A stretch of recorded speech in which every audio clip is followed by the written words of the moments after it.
Hi, my name is Will Mazier with Hoshizaki Technical Support. And in this video, we'll walk through how to properly set up your inside temperature controller, how to change your door gasket, and how to do basic cleaning. Let's get started. All right, first, we're gonna check temperature. Inside, you're gonna find your cabinet thermometer alongside your control dial, which is located towards the back of the unit.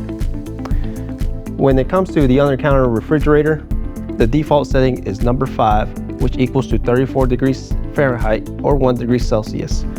With the under-the-counter freezers, the default setting is number 7, which equals to -5 degrees Fahrenheit or -21 degrees Celsius. In order to adjust the dial to your desired setting, all you're going to do is reach it, then turn. Remember, the higher the number, the colder the temperature. The lower the number, the warmer the temperature. Next, we're going to talk about how to remove and install a door gasket. What you're going to do is open the door, and your gasket is going to be this gray seal around the interior of the door.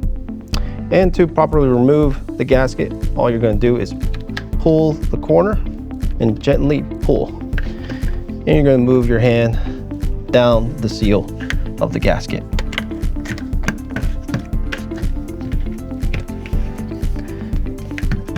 The gasket will come off just like this. Now, to properly install the door gasket, you just want to make sure you lined up with the outline and that your corners line up. And you're going to gently push in the door gasket. You're going to close the door, and you want to make sure that your door gasket is staying flushed in order to prevent air from coming into the unit and building condensation, which will lead to performance issues. All right, now let's talk about interior cleaning of the unit. First, you want to make sure you're using a mild soap with warm water, and you're going to spray generously inside the cabinet and on your door gasket to remove any dirt and grease. After spraying, make sure to wipe down with a clean cloth.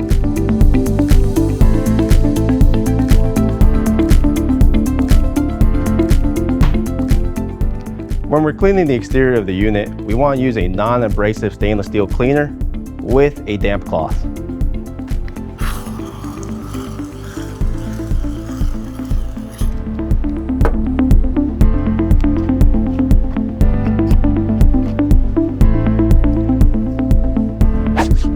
Thank you for joining me today. If you have any further questions, please take a look at your instruction manual or contact us directly at Hoshizaki Technical Support. For more videos like this, feel free to subscribe to our YouTube channel. We also offer virtual and in-person training courses on Hoshizaki products for technicians.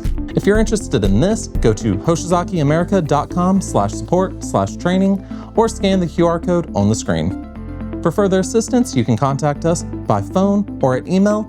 The contact details are on the right side of the screen. Thanks for watching.